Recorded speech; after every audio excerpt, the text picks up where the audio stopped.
hunters, death fiends, their children too.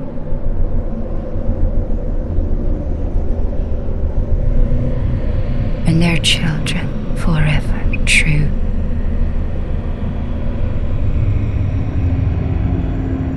Hi there. In November 2015, From Software released The Old Hunters, a substantial piece of additional content to their now cult hit video game, Bloodborne. The Old Hunters is a masterful refinement of the Bloodborne experience and is highly regarded as being as good, if not even better, than the base game. Nowhere is this more apparent than in the Old Hunters' original soundtrack. While quite clearly working from the foundations established in Bloodborne proper, the Old Hunters' score is a limber and immaculate crystallization of the Bloodborne sound. That it became such a landmark score is thanks in part due to the Old Hunters' surprising production constraints. For one, while Bloodborne was composed by a team of 6 composers, only half of them returned for the Old Hunters. Of those 3 not returning was Ryan Ammon, Bloodborne's lead composer and certainly the most emblematic of the original game's mood and tone. I'll pause here to note that, if you have not done so, I highly recommend you watch my video on the original Bloodborne soundtrack, for which this video here is a companion piece. It's by no means mandatory, but it'll fill in some of the background context leading up to the Old Hunters. By the end of that video, you should have a good idea of how influential Ryan Ammon's sound is to Bloodborne, and so the prospect of a Bloodborne score without Ammon, as is the case with the Old Hunters, is hard to envision without a core piece of its identity missing. My previous video also goes to great lengths extolling the virtues of Bloodborne's orchestrator, Penka Kuneva, at translating these 6 different composers with their own compositional and arrangement quirks and sensibilities into one consistent and cohesive sound. 10 years on, Bloodborne's sound is still so rich, thanks to a beautifully orchestrated, fully live score. While The Old Hunters is also blessed with a live orchestration, a few factors meant it wouldn't be an exact repeat of the environment that led to Bloodborne's success. For one, being a relatively small piece of optional DLC, the budget given for the orchestral and choral recording sessions was significantly less than what was afforded to the base game. This meant that matching the base game's dense and oppressive sound mix would be hard to achieve. To make matters worse, Penka Kuneva was not in charge of the Old Hunters orchestration. Instead, the job went to Jim Fowler, whose only prior games work was weird experimental projects out of Sony Europe. You remember Wonderbook, surely? No? The PS3 augmented reality Harry Potter adjacent thing that required PlayStation Move controllers? What do you mean you don't even remember what a Move controller is? Great job, Jeremy. So, yeah, less recording time, the loss of half of the base game's composers, including the lead composer, and a relatively unproven orchestrator at the helm. Clearly the cards were not stacked in the Old Hunters' favor. And yet...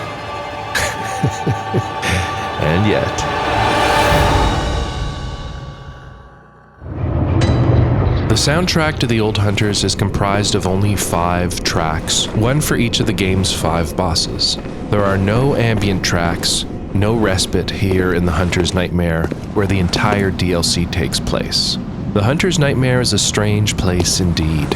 At once a glimpse into the world of Bloodborne's darkest secrets, yet also a dream logic reinterpretation of the land of Yharnam, where blood-drunk hunters remain trapped in purgatory because of their dark actions in the name of the healing church. Among the many blood-drunk hunters who stalk your every step in the Hunter's Nightmare is the very first healing church hunter, LUDWIG. This hunter is different. Inside a dark chamber filled with piles and piles of corpses, we meet LUDWIG, or at least what's become of him.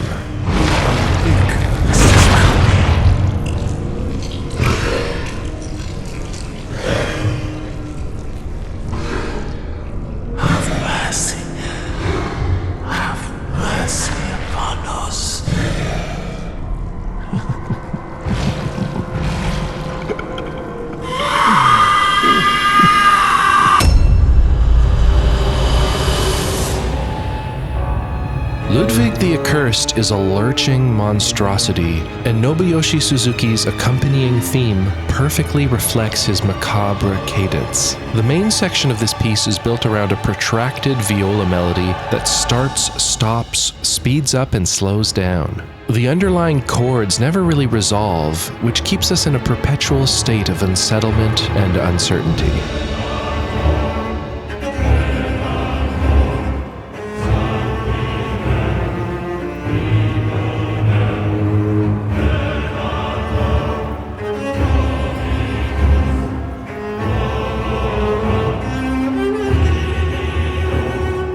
This is paired with a fairly pedestrian tempo and 4/4 time signature, which helps contrast the melody's erratic, zigzaggy nature. The inconsistency of its pacing keeps you on your toes, in the same way that this awkward, limb-filled, nightmarish horse thing surprises you with its speed.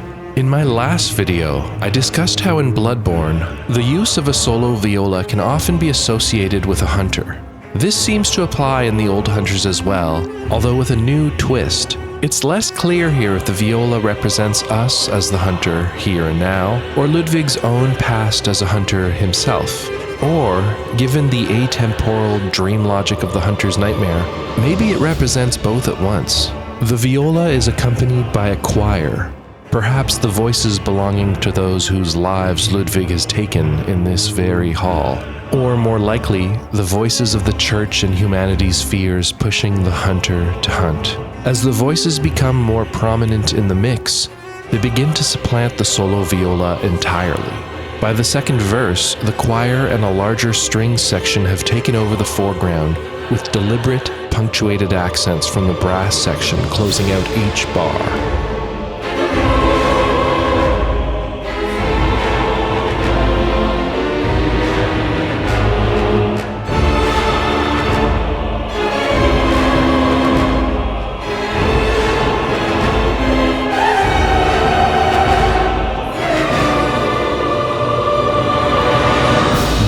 The orchestra bows out, leaving space for just the vibrato-heavy choir to build up towards a new crescendo. Musically, this is clearly building towards a new passage, but Suzuki refuses to give us the payoff yet. Following the build-up, the music simply loops back to an earlier section of the piece.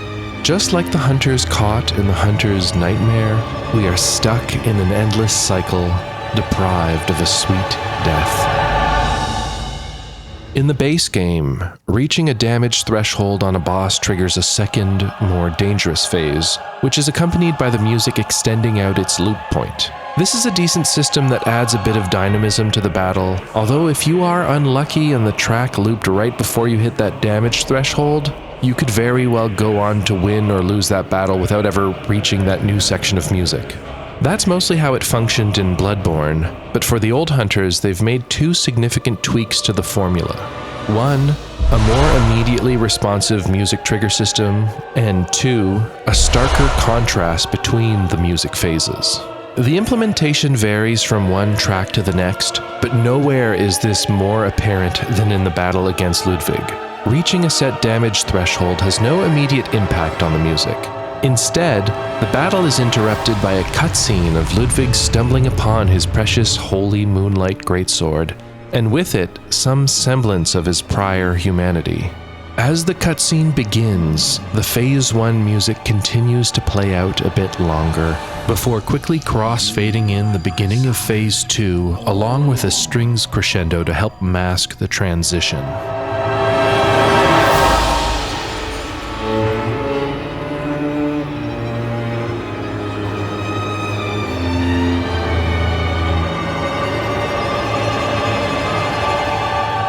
The Phase 2 section of the music begins with a frail choir chanting out a new melody.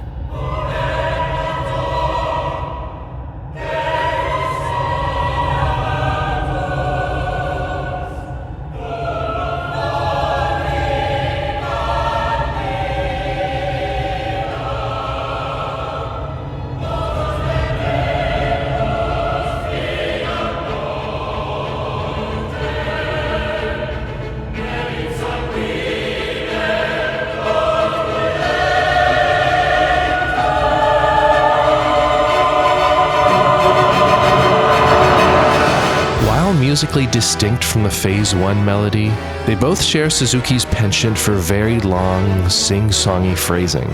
Unlike the first phase's melody, however, this one has a more measured and predictable cadence. The massive beast that erratically thrashed around the combat arena has regained its composure, fighting upright with his glowing sword in hand. We are no longer dealing with Ludwig the Accursed, but Ludwig the Holy Blade. The music too encapsulates Ludwig's transformation on just about every level. The simplistic, plodding 4/4 time signature has shifted to a more refined and swift 6/8. The brass section, mostly in the background of the first phase, is now full and rich, heralding the noble return of the once great hunter.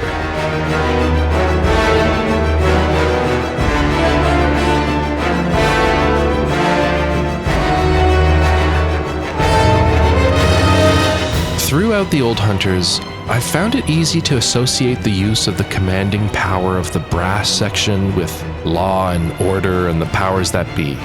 In the world of Bloodborne, that would be the healing church.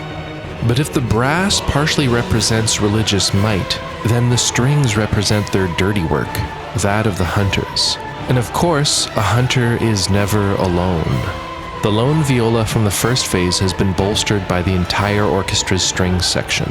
It begins first and foremost as a familiar frenetic ostinato pattern underneath the brass.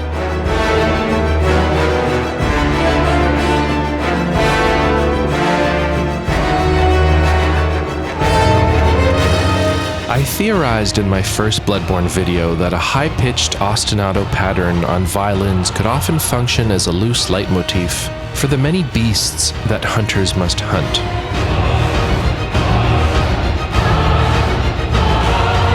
As we'll see in the next piece, this beast ostinato is the most overt of all of Bloodborne's surmised leitmotifs. As such, the inclusion of a similar effect in Ludwig's theme here is striking for a different reason. In the first phase, when we are fighting a literal beast, that beast ostinato isn't present. In the second phase, however, where we do hear this ostinato, Ludwig loses his weakness to serrated weapons, a weakness shared by all beasts. Upon finding his moonlight greatsword, it appears Ludwig has shed his beasthood. But a beast is a beast even in a nightmare. His religious fervor binds his mind to a dogged pursuit of one thing and one thing only. It's this same purportedly noble cause of hunting that has bound him to the hunter's nightmare. Suddenly, the musical juxtaposition of the righteous brass and the strings' blood-drunk frenetic ostinato no longer appears so different after all.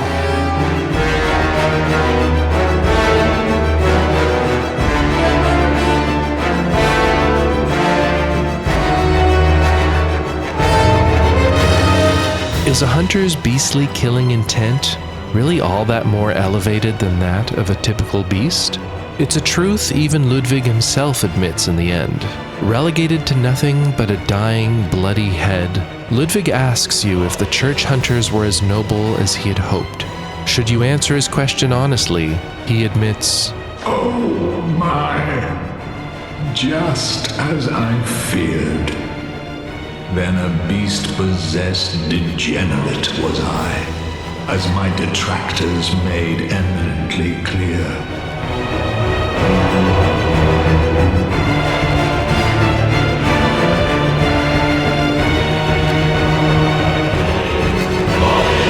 Next, the choir returns, chanting, nay, belting, a new long and twisted counter-melody.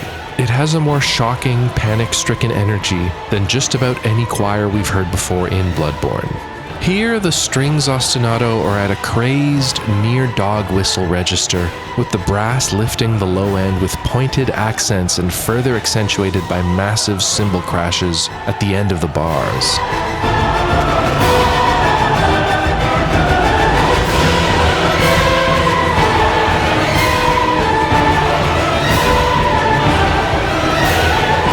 This is a huge, emotionally overwhelming piece of music and is rightly regarded as one of the strongest compositions in From Software's history.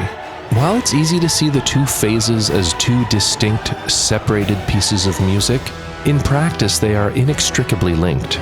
Their striking contrast is what makes both halves so effective, to the point where if you did separate them, you would no doubt be left wanting. Neither half really has enough sustenance to last an entire boss fight, but treated as two parts of a whole, we see the genius of Ludwig's theme. Whether the lurching, macabre first half of the Accursed, or the swift-footed, noble elegance of the Holy Blade, the emphasis lies in the contrast, on the duality of his humanity, or whatever is left of it.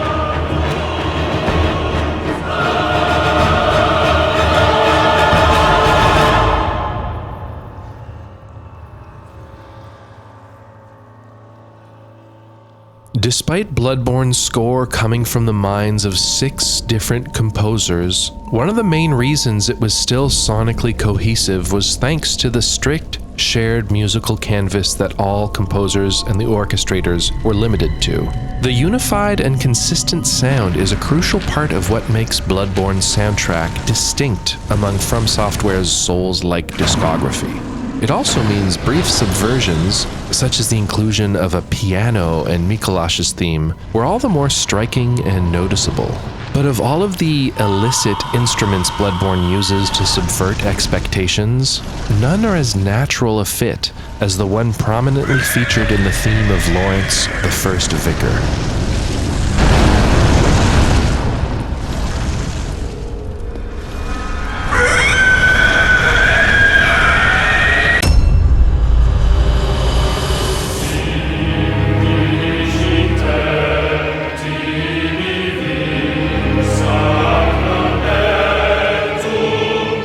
This is the only organ, a massive cathedral organ at that, in all of Bloodborne.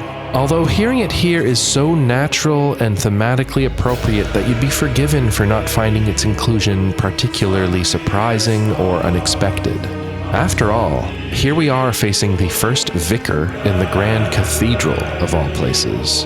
The entire instrumentation in the introduction to this piece paints such a vivid picture. We have the organ, of course, and an exclusively masculine-sounding choir representing the Healing Church, and by extension, LAURENCE. We hear also a solo viola in the background, our hunter at the ready.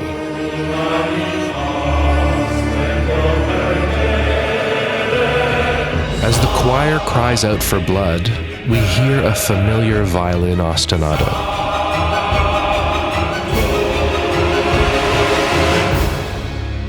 In my last video, I conceded that my theorized leitmotifs in Bloodborne are, at best, mysterious conjecture, and at worst, arcane lunacy. The use of the ostinato strings in this piece, however, is worth singling out as one of the more obviously deliberate examples of thematic musical storytelling in Bloodborne. Here, the ostinato pattern is identical to the one found in Tsukasa Saito's own Cleric Beast.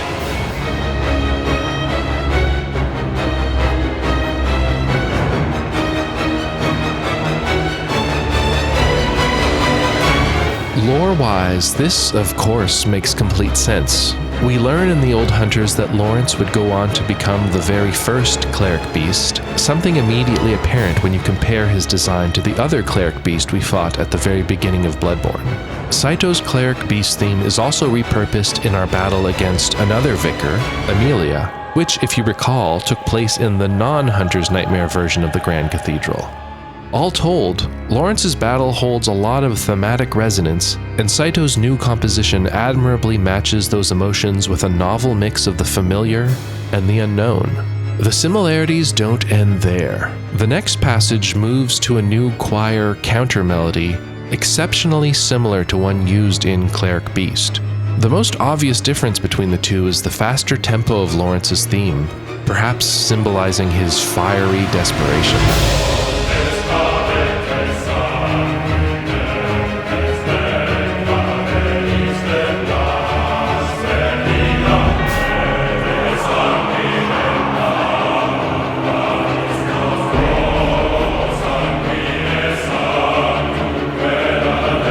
When the melody line repeats, The choir is bolstered with triumphant counter-harmony coming from the brass section, along with crashing cymbals, all of which makes for an orchestration that is quite similar to the preceding battle against Ludwig. In both cases, we have a very clean and clear mix, with each instrument section sonically isolated and easy to make out.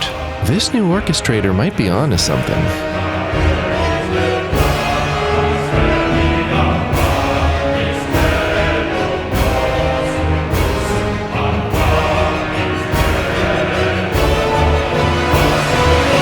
Upon hitting the damage threshold, the music continues on until it hits one of a couple different swells. These checkpoints are spaced out farther apart than in Ludwig, so it's possible you'll have to wait up to half a minute before it reaches the Phase 2 music. Once the music reaches Phase 2, however, just like with Ludwig, the music strips back to nothing but a terrifying choir.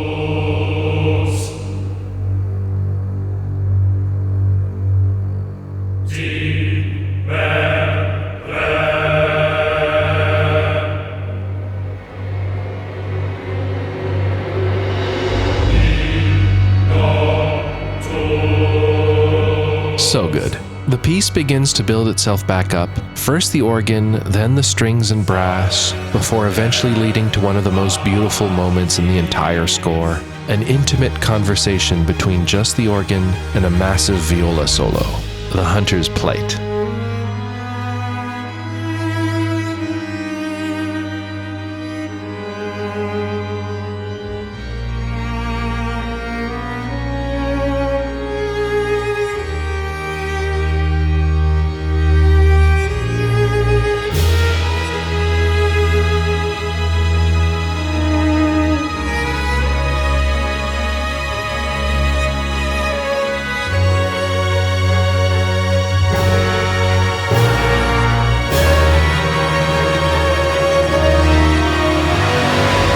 Before the piece closes out, we return one last time to the frenetic strings ostinato from the first phase, Laurence's final descent into beasthood.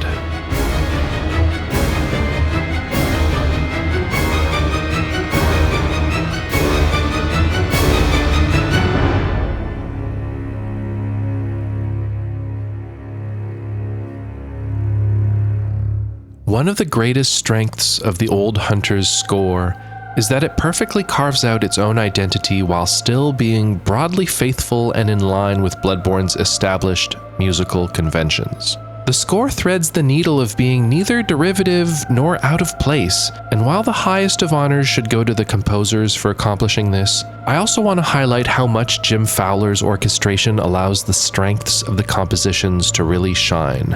As mentioned earlier, the Old Hunters had less time and budget for recording overdubs, which is typically used to maximize the impact of each instrument's frequency range. It's how you get that massive, oppressive sound that the bass Bloodborne score excels at. The opportunity to double and triple stack individual sections of the orchestra was largely left on the chopping block in the Old Hunters orchestration. The end result is that, compared to the base game, the Old Hunters sounds thinner and sparser, sonically less oppressive, and in turn less atmospheric. And yet, these quote-unquote imperfections work out in its favor. The end result is that the Old Hunters' 5 pieces are simply more breathable, and with a lot of careful intentionality put into what instruments are currently in the foreground versus background, and the way those layers interact. This in turn allows you, the listener, to more easily pick out and discern each instrument and voice section at any given point, making the music more approachable and immediately striking. While earlier I poked fun at Fowler's orchestration credits prior to Bloodborne, there is one I deliberately omitted. A few months before the release of the Old Hunters DLC, I played a new game called Everybody's Gone to the Rapture. While the game itself didn't leave a particularly long-lasting impact on me, in the decades since its release, I have not stopped listening to Jessica Curry's unbelievably beautiful score.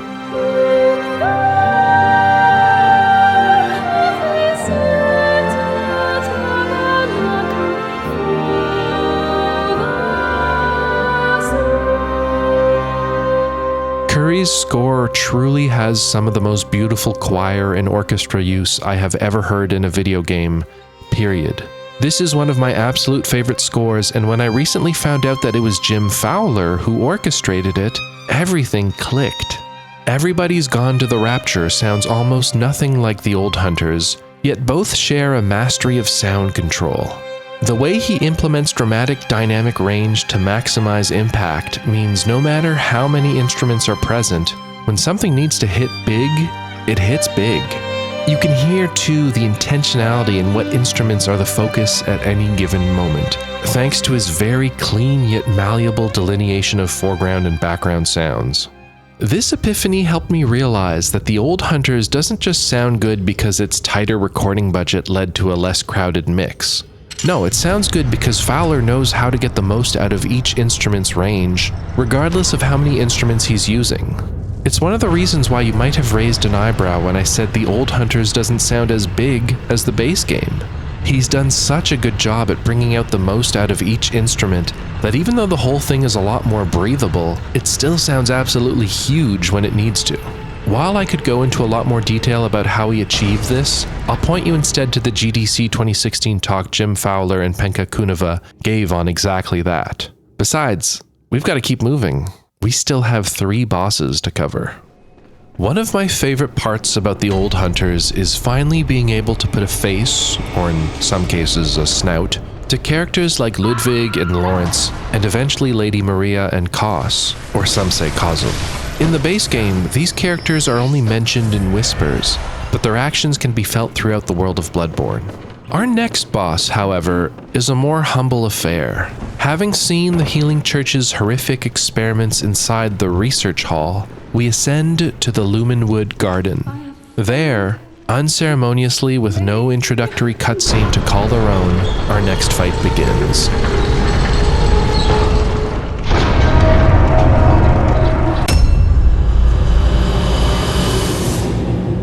Equally disarming, the Living Failures theme, Nobuyoshi Suzuki's second Old Hunters composition, begins as a slow ambient burn. A low brass line sets the mood, which summons the rhythmic strings ostinato.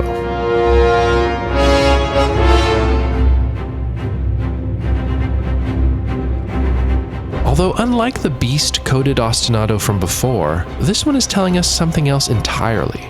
On a surface level, this is a more regimented marching pattern, especially when compared to the frantic energy of the beast ostinato. There is law and order here, perhaps symbolizing the Healing Church's scientific method being brutally applied again and again to their many victims. It's important to take stock of where we are right now in the Hunter's Nightmare. Early on in the DLC, we follow a river of blood which flows from the underground corpse pile where we fought Ludwig. Sitting atop the blood-flowing corpse pile, the Healing Church's research hall, and above that still, the Lumen Flower Garden, where we find ourselves facing off against experimental rejects. Everything in this world flows upward and downstream from the Healing Church, and the same is true of the orchestration. We hear the Church's influence everywhere. The commanding brass is a possible stand-in for the Church in all 5 Old Hunters pieces. Here we can feel it pushing its subjects to the breaking point, which is in turn reflected in the violin's growing freneticism.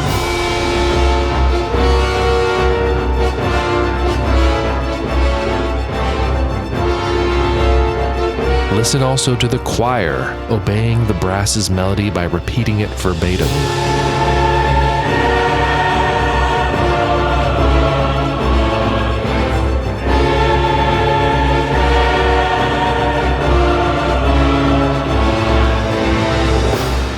The brass occasionally leads us into brief, triumphant-sounding passages with big major chords, perhaps signaling some breakthrough in the Church's experiments.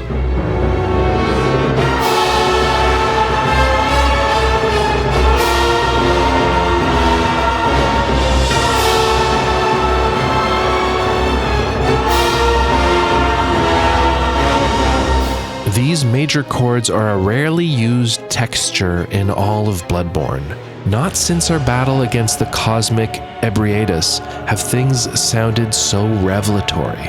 which creates a soft association between more expansive major chords and the otherworldly cosmos.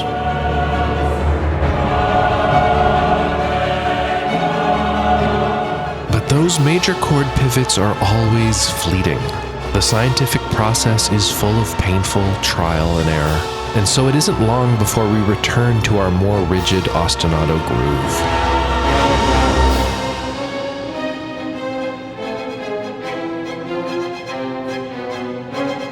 While I'm inclined to make an association between the rhythmic strings and the church's experiments, there's another more obvious illusion. Gustav Holst's Mars, the Bringer of War, from his turn of last century orchestral suite The Planets, is the musical touchstone that Nobuyoshi Suzuki is linking back to with his Living Failures theme.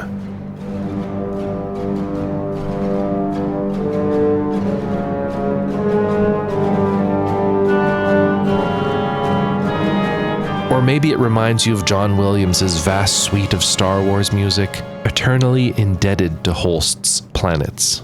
Either way, the connection is clear. The strings ostinato rhythm and the foreboding brass create an almost immediate association to one another. In a game that wears its classic and film score influences on its sleeve, this is easily the most overt. But while Mars's metaphorical exploration of war and violence holds thematic parallels with the atrocities of the Healing Church, I think the goal of the illusion here is more literal. Suzuki is using that rhythmic strings cadence and low brass as shorthand for cosmic and stellar imagery. And if that seems out of place while fighting these blue blobs in a flower garden, just wait until you hit the second phase. Here, once you've depleted about 40% of the Living Failures' collective health pool, the battle's cosmic nature reveals itself in dramatic fashion. Like with LAURENCE, there is no cutscene to punctuate the phases. However, unlike LAURENCE, or LUDWIG for that matter, the Phase 2 music doesn't wait until you reach a predetermined bar before evolving. Instead, the music cue hits the moment when the titular failures raise their arms in unison.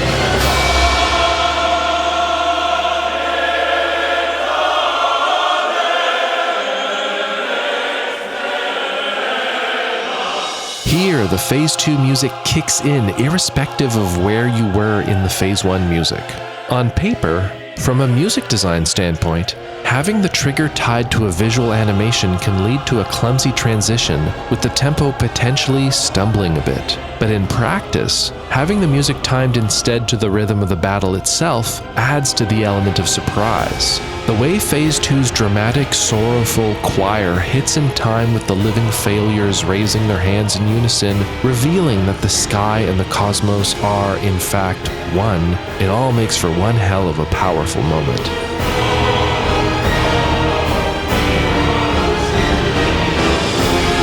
As much as I enjoy the lighting and cinematography of the LUDWIG phase transition cutscene, to have this equivalent moment happen in-game with no breaks in the battle is, in my opinion, much more effective and memorable.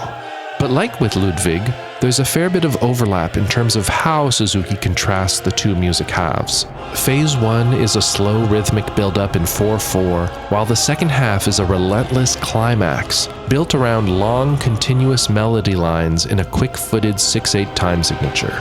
The emotionally fraught choir is once again shouting, the cymbals crashing, and the strings, now unshackled from the militant ostinato, are swirling and soaring, nearly celestial. These creatures, once people, are doing their hardest to ascend, to call upon the heavens. But as the piece reaches its bombastic climax, with its very Marsian ferocity, we are reminded once more of the name given to these strange beings.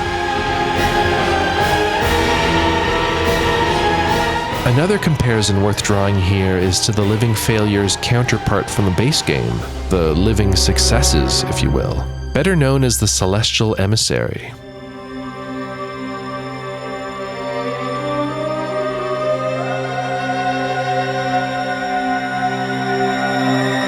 Like the enemies themselves, Ryan Ammon's eponymous piece functions as a serenely haunting counterpoint to Suzuki's Living Failures. In Suzuki's piece, we are forced into this relentless driving rhythm, a jagged conviction mixed with the choir's anguished cries for help. Yet in the Celestial Emissary, there is no perceived rhythmic element at all. The soothing voices, sometimes singular, always unified, are disconcertingly serene and graceful. The stern paternal brass occasionally announces itself, but it isn't the focus anymore. That work is done. This time, their experiments were a success. The church has broken whatever lingering will was left in them. And perhaps that's what makes the ones in the Lumen Flower Garden failures in the eyes of the church. Unlike the serene Celestial Emissary, we can still hear them crying out, the last remains of their will.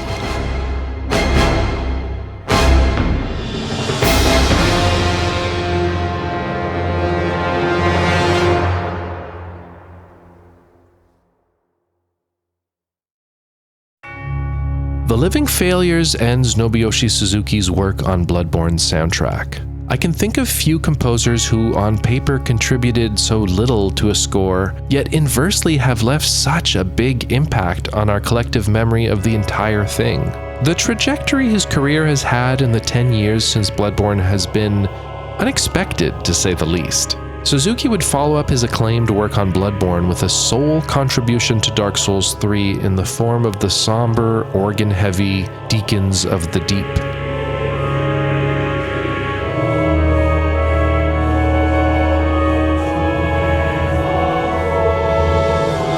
A fine enough piece as it is, but lacking any of the dynamism or electricity of his Bloodborne work. The regression to a hybrid virtual instrumentation, particularly noticeable in the track's unconvincing choir, is a bit painful too, although this applies to all of From Software's post-Bloodborne scores. Much to my chagrin, unless Sony foots the bill, From Software doesn't seem to think the hefty cost of a fully live orchestrated score is justified. But following Dark Souls 3, Suzuki leaves FromSoft behind and heads towards the greener pastures of the Mushroom Kingdom.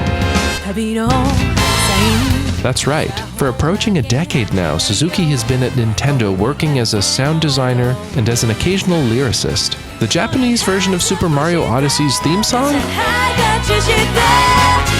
Yeah, that's him. Recently, he was a character voice director and sound design lead on Donkey Kong Bonanza, so clearly Suzuki's career is on the up and up. Not exactly the up and up I would have expected or hoped for, but hey, gotta get those coins. In a typical Old Hunters playthrough, the last 3 boss encounters were pretty spaced out, likely a good couple hours apart. The next one bucks that trend. Just next to the Lumen Flower Garden is the Astral CLOCKTOWER, wherein lies our next opponent and my favorite part of the Old Hunters.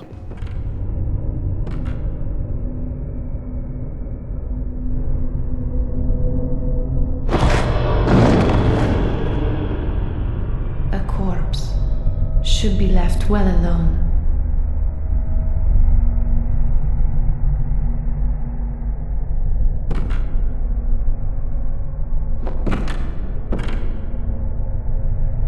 Oh, I know very well how the secrets beckon so sweetly. Only an honest death will kill you now.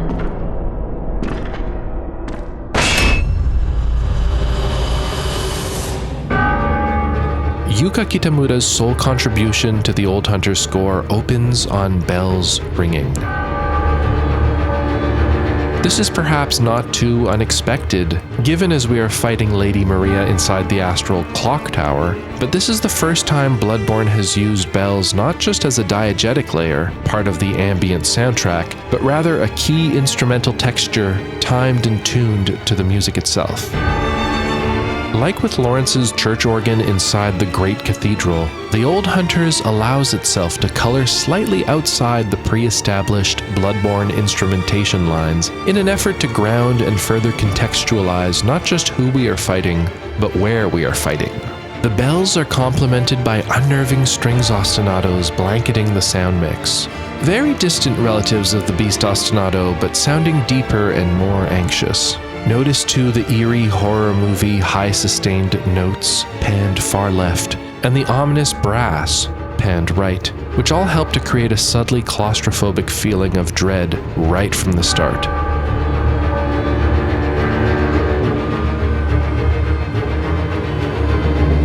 Shortly after, a lone viola to the right joins the conflicted ostinato, although it isn't clear which hunter it represents.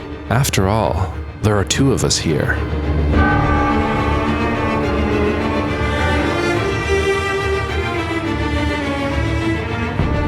A descending violin counter-harmony then overlaps the viola, evoking some sort of heated conversation or conflict between the two. The sonic similarity between the violin and the viola denotes a certain familiarity within the conflict. Two feuding hunters within the astral clock tower, or closer still, two opposing thoughts within Lady Maria herself.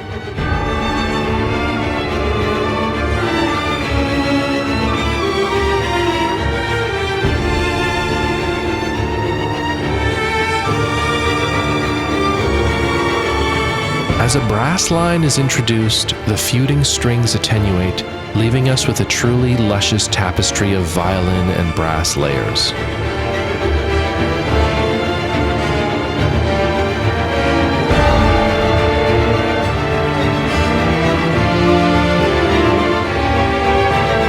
There is such a refined elegance to this piece, with the once again lively 6/8 tempo preventing things from becoming too maudlin or out of place for the swift and ferocious battle at hand.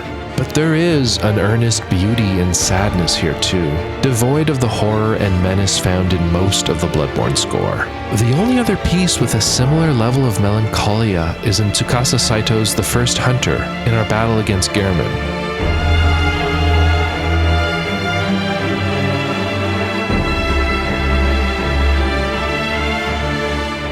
How fitting then to have this hauntingly beautiful mood return as we face off against his apprentice, the cause of his own devotion and mania. But beyond the beauty and sadness, we are also left in a constant state of unrest caused by the central conflict, a battle yet to be won, a decision yet to be decided. The music oscillates between just two chords, the clanging bells a constant reminder of time running out. Further emphasizing this uncertainty, the game loops this unresolved, melancholic opening minute of the piece for the first 40% of the battle. Only after you've hit that threshold does the music finally land on a new chord, a movement towards some form of resolution, though still not quite there yet. Our simmering ostinato briefly ends, and we are greeted by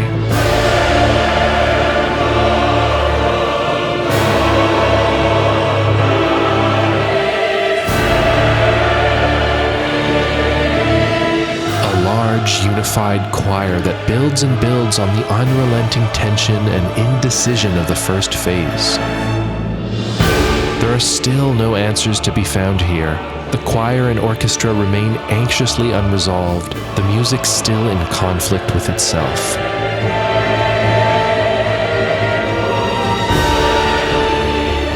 But what exactly is the nature of this conflict? As with many things in Bloodborne, I think Kitamura's piece is working double, maybe even triple duty. Most obviously, as a musical representation of the cadence and emotions of the literal battle at hand between the two hunters, which the Latin lyrics certainly allude to. But other readings could point to the music representing conflicts from her past. The dueling viola and violin from Phase 1 could also be stand-ins not for us and Lady Maria, but Gehrman and his young apprentice. The musical conflict could represent a growing fracture between teacher and student. The more we learned about Lady Maria's time helping the sick and wounded inside the research hall. Oh, Lady Maria, save me, please. I don't hear anything. Or her abandonment of her precious Rakuyo, tossed down a well, the more we realize she was racked with guilt over her and Gehrman's actions in the fishing hamlet. Or, as alluded to earlier, does the music's foreboding tension represent a conflict within herself, of atonement versus punishment, to continue living or not? At a few points in the piece, we hear a lone voice break away from the choir, lamenting.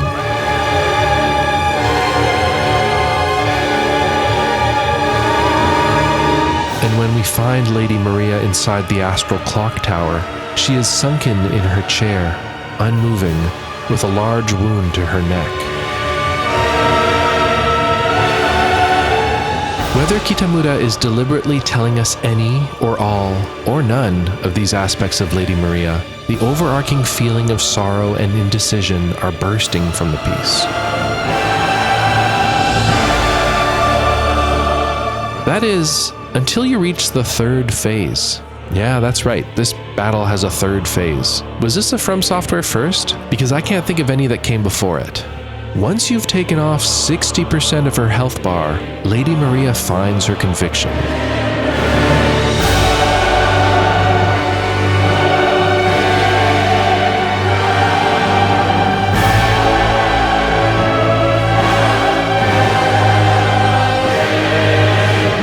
Not quite a resolution, but certainly our strongest declaration of her ideals, heartbreak, and even triumph.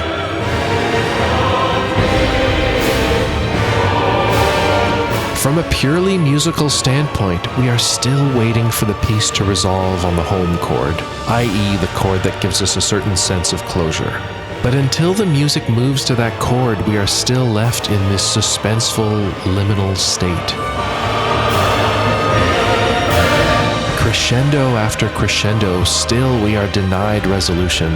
We are still waiting for that final closure, death's embrace, be it our own, Maria's, or a metaphysical one. But our closure doesn't come until the very end of the piece.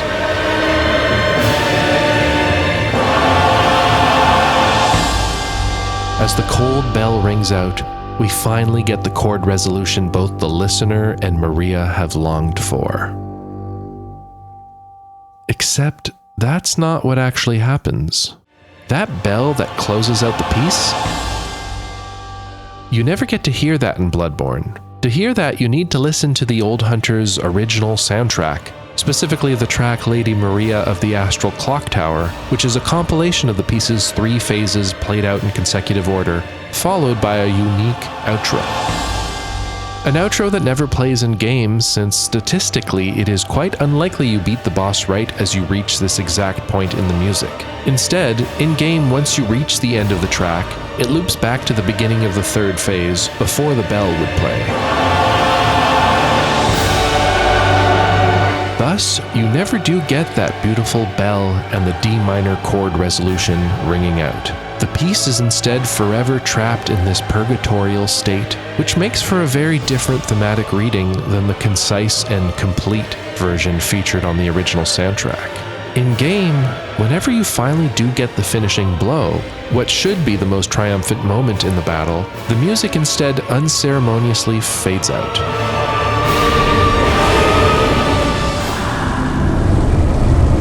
And this is true for all the battle themes in Bloodborne. For every piece I've discussed in both this video and in the one about the base game, I've ended the section by using the official soundtrack version's unique outros, timed to me showing the boss's death. This is deceptive and technically inaccurate to the actual game, yet no one really minds, since this version is closer to our collective memory of Bloodborne. And herein lies what I think is the greatest tension within the legacy of Bloodborne's music. The Bloodborne soundtrack versus the soundtrack to Bloodborne. On the surface, these appear to be the same thing, but in reality, these are two separate things with separate goals.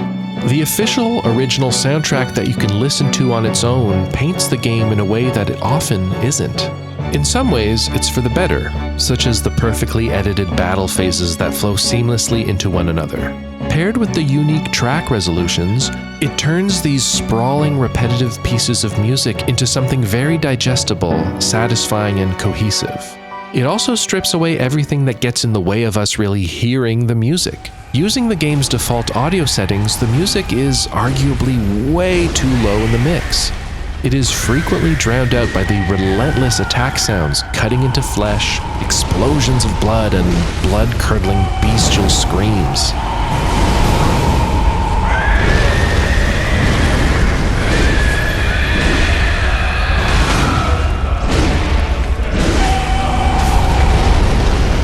On top of that, trying to pay attention to these intricately composed, densely layered orchestrations while also trying to stay alive against some of the hardest bosses in all of gaming is, frankly, close to impossible on a first listen. To the folks who turn off the music in Souls-like games so that they can really lock into the battle, I totally get it. Personally speaking, my ability to appreciate and even notice most From Software scores usually doesn't start until the second time I play through their games. There is just so much going on, and so this is where the original soundtracks, divorced and sanitized from their original contexts, can be truly invaluable. On the other hand, at what point are we no longer talking about the game Bloodborne? All those gnarly, diegetic sound effects that I just said get in the way of the Bloodborne score are just as essential to the Bloodborne soundtrack. To hear the track Cleric Beast without also hearing the abrasive, overpowering cries of the titular beast after every hit, every bloody slash, is an incomplete experience. It's more musically pleasing, sure, but it's not entirely emblematic of Bloodborne's highly oppressive and effective soundscape that it's trying to communicate. It's like hearing your favorite band play without its lead singer. Listening to the soundtrack on its own can also paint the score as relentless, which couldn't be further from the truth. As I tried to hammer home in the beginning of my last video, the music in Bloodborne, as well as every pre-Sekiro FromSoft Souls-like, is so effective because the experience is predominantly without music. We can go hours without hearing a single note of music, which gives each piece that much more impact when they finally do show up. As such, listening to the official Bloodborne soundtrack is a woefully truncated facsimile of actually listening and experiencing Bloodborne. It's more akin to a greatest hits album. All killer, sure, but lacking so much context and contrast. Yet I would guess many folks who love the Bloodborne soundtrack, myself included, have a more intimate awareness of it in this tidy, packaged, original soundtrack format than we do of its use in-game, which creates a strange reality where our actual memories of the score and this idealized version of the score begin to blend, which in turn further mythologizes Bloodborne, for better or for worse. I mention all of this to say that, inevitably, a lot of the magic of the Bloodborne soundtrack is lost when it's removed from the game. Lady Maria of the Astral Clocktower is a sprawling piece of music that, thanks to its unique three-phase division, allows it to dynamically match the emotional tempo of the battle, of your actual battle, against Lady Maria. The official soundtrack has the third phase's dramatic climax begin at just the 3-minute 10-second mark of the piece, but for you, it'll hit when it's supposed to.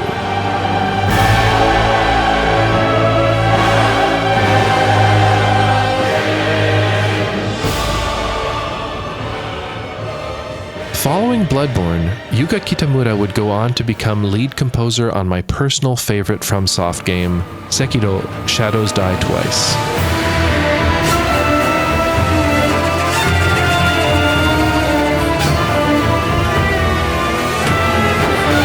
This must have been quite a big shift for her, having gone from scoring a small handful of tracks in Bloodborne and Dark Souls 2 to suddenly having to write 40+ tracks for Sekiro.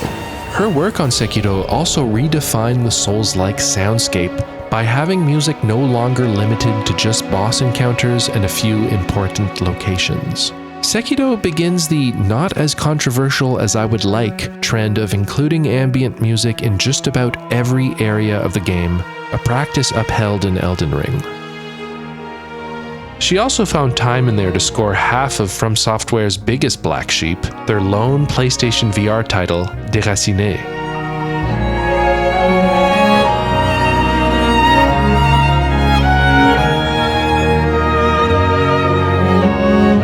Like the game itself, this was an opportunity for Kitamura, along with Saitoh, who also contributed to the score, to branch outside of the sometimes overbearingly bleak sound and atmosphere that dominates the rest of From Software's work.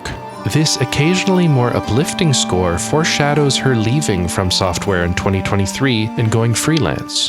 While still doing some work for From Software, having helped score the massive Elden Ring expansion Shadow of the Erdtree, she is also now able to branch out in ways that would have been next to impossible within the confines of From Software's typical video game experiences. I'm quite excited to hear her score for the upcoming anime adaptation of Witch Hat Atelier.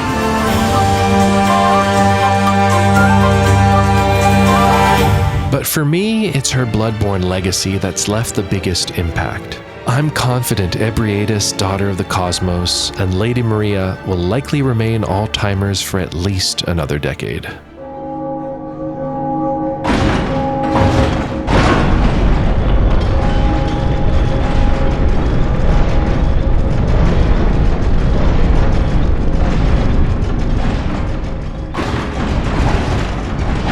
Following the battle, there is nothing left preventing us from reaching the source of the Hunter's nightmare. Stepping out onto the other side of the astral clock tower leads us to the final area in all of Bloodborne, the fishing hamlet. Wading through the settlement's decaying remains eventually leads us to its shores and to the heart of its deeply guarded secret.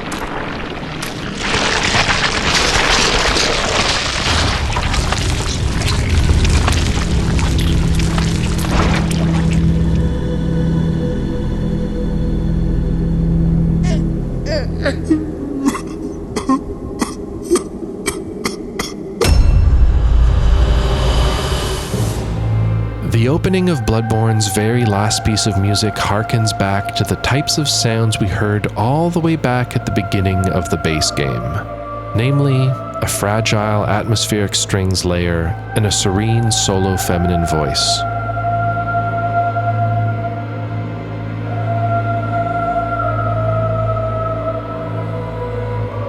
This is the same arrangement style Ryan Ammon employed throughout the base game score to evoke the otherworldly influence of the Great Ones. While the Bloodborne lead composer wasn't directly involved with the Old Hunters music, it is fitting for Saitoh to return to this most quintessential Bloodborne arrangement for the game's finale.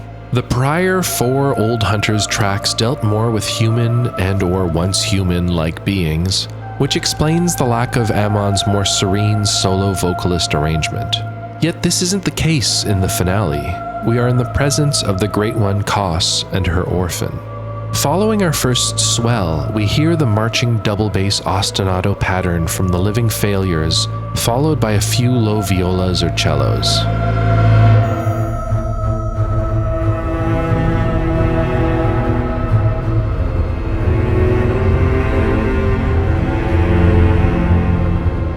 Our surface-level read of what this instrumentation evokes could be us, the hunter, viola, cello, approaching Kos, the voice, although having it paired with that familiar double bass marching rhythm loads it with lore-heavy imagery. Like in Living Failures, the double bass marching rhythm here is the church's decree, the violas, its hunters cautiously approaching the lilting voice of the Great One.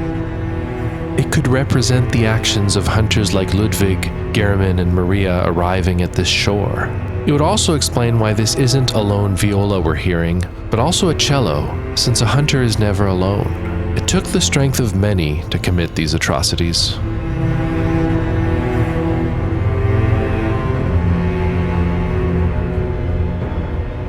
Following the first encounter of the feminine voices and strings, the two then move together, harmonizing the voices lines from before, a seemingly good first sign.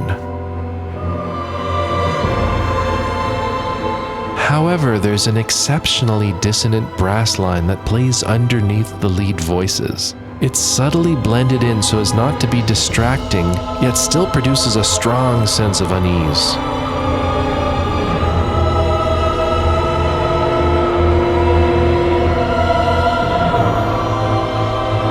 As the piece progresses, the dissonant brass, a constant reminder of the church, becomes harder to ignore.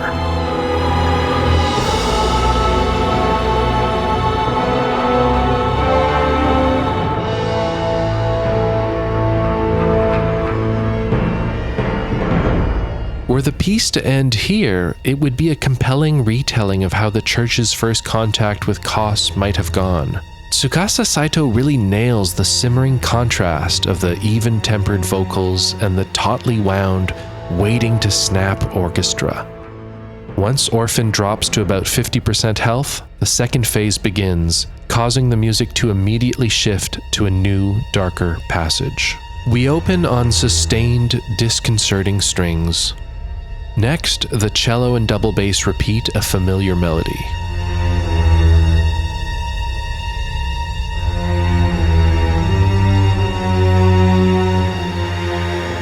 Yeah, that's pretty close to the melody found in Ryan Ammon's The Hunter's Dream.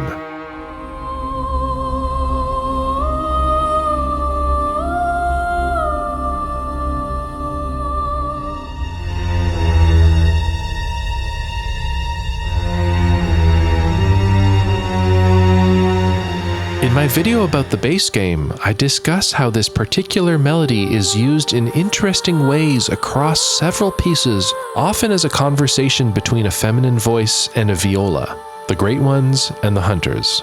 In that video, I labeled both this melody here and a more general use of a solo viola as the Hunter leitmotif, but I'd like to amend that. As seen throughout The Old Hunters, I still think the solo viola, and occasionally the violin and cello, function as a leitmotif for the Hunters. But that specific melody found in Ammon's Hunter's Dream, Moonlit Melody, Moon Presence, and now in Tsukasa's Orphan of Kos, considering it's exclusively used in the presence of both Hunters and Great Ones, it might more accurately be described as the make contact leitmotif.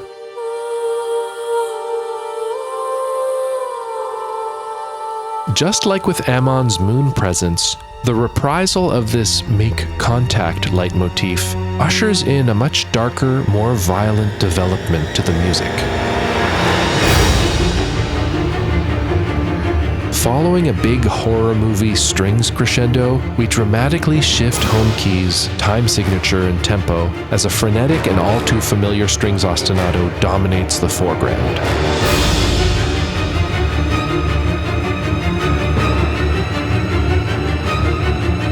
Specifically, it's the ostinato and rhythm pattern Saitoh previously employed in Blood-Starved Beast, but now faster, more aggressive.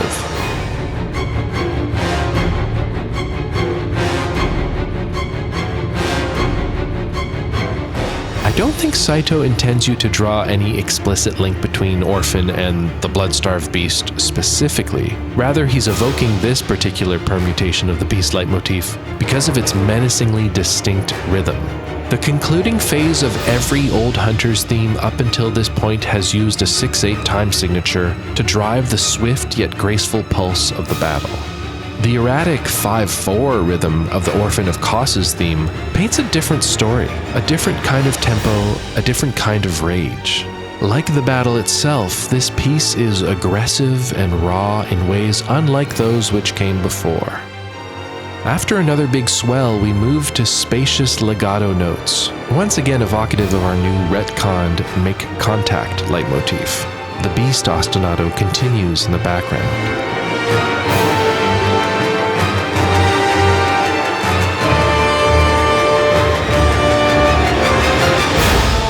The piece then slowly rebuilds itself from the ground up with the Beast ostinato as the foundation.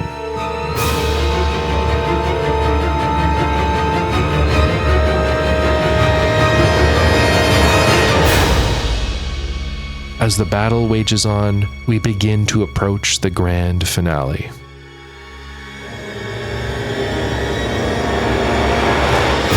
The lone, ethereal voice from the beginning of the piece returns, but she is no longer serene.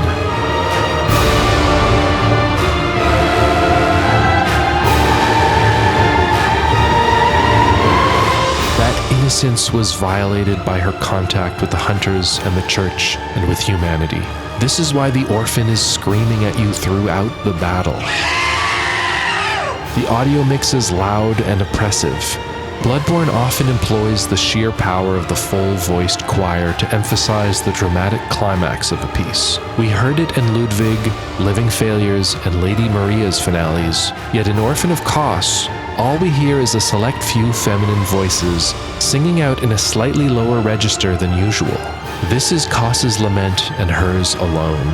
The full choir, humanity, is silent, driven only by bloodlust. No words, just beastly desires. We end on a final reminder of why the old hunters were trapped in this undead nightmare to begin with.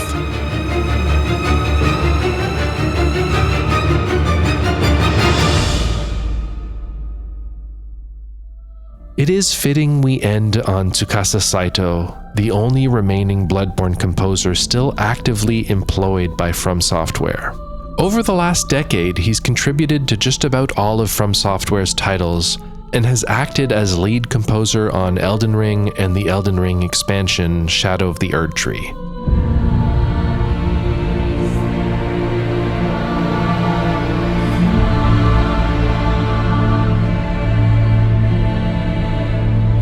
He wasn't involved with Night Rain, which I assume means he's been toiling away on either the Duskbloods and/or whatever FromSoft is cooking up next. Jim Fowler has also been keeping very busy over the last decade, having orchestrated, among many titles, From Software's Déraciné and Bluepoint's 2020 remake of the daddy of all Souls-likes, Demon's Souls. Dramatically reinterpreted and rearranged by Bill Hemstepat, the score to the Demon's Souls remake is justifiably contentious among fans of Shunsuke Kita's original 2009 score. If you can separate it from that legacy, however, you'll find a beautifully enchanting and often misunderstood score.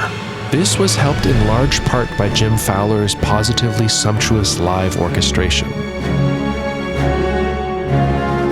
Oh, and he also orchestrated Knack 2, baby. Here we go! As for Bloodborne, 10 years on, it remains alive and well as a marketable intellectual property for Sony to sell board games, card games, comics, concerts, figures, clothing, really anything and everything aside from actual video games. But if the Old Hunters is to remain our last opportunity to explore the realms of Yharnam, so be it. Bloodborne and the Old Hunters is such a cohesive and singularly complete experience that to ask for anything more would just be gluttony. Although I still wouldn't say no to a 60 FPS patch. Alright, that's about all I have to say about Bloodborne. If you enjoyed this video, please give it a like and/or leave a comment. If you really enjoyed it, I encourage you to share it with someone. My videos are long labors of love that so far do not come close to making a return on the exorbitant amount of time spent on them. If this video really resonates with you and it is within your means, I encourage you to leave a super thanks or to back my Patreon. If you were a patron, you would know already I have some other From Software music analysis video ideas in the pipeline, but whether or not I can commit the time to making those will depend on the reception to this video here. Also, I strongly recommend you check out my ongoing series looking at every piece of music in Final Fantasy VII Rebirth. Yes, even if you've never played the game before.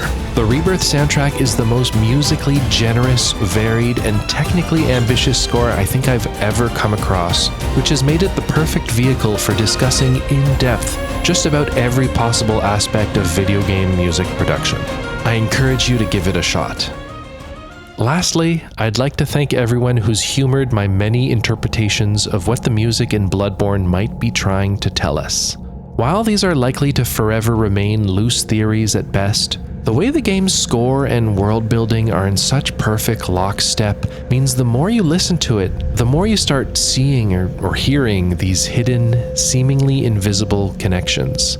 On that note, I want to end this video the same way my first Bloodborne video opened, with what else? An item description. This time, it's the guidance rune, which states that when Ludwig closed his eyes, he saw darkness, or perhaps nothingness, and that is where he discovered the tiny beings of light. Ludwig was certain that these playful dancing sprites offered guidance. So next time you're listening to the Bloodborne score, or any mysterious soundtrack really, think of Ludwig closing his eyes and the secrets he found. You can hear them too. Those connections might not really be there, but still, all you need to do is close your eyes and listen. Okay, that's it from me. Take care. Bye.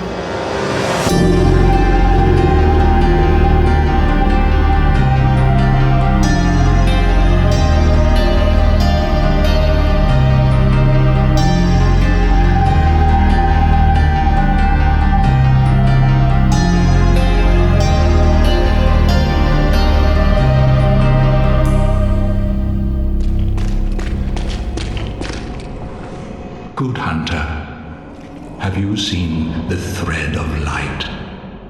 Just a hair, a fleeting thing. Yet I clung to it, steeped as I was in the stench of blood and beasts. I never wanted to know what it really was. Really, I didn't.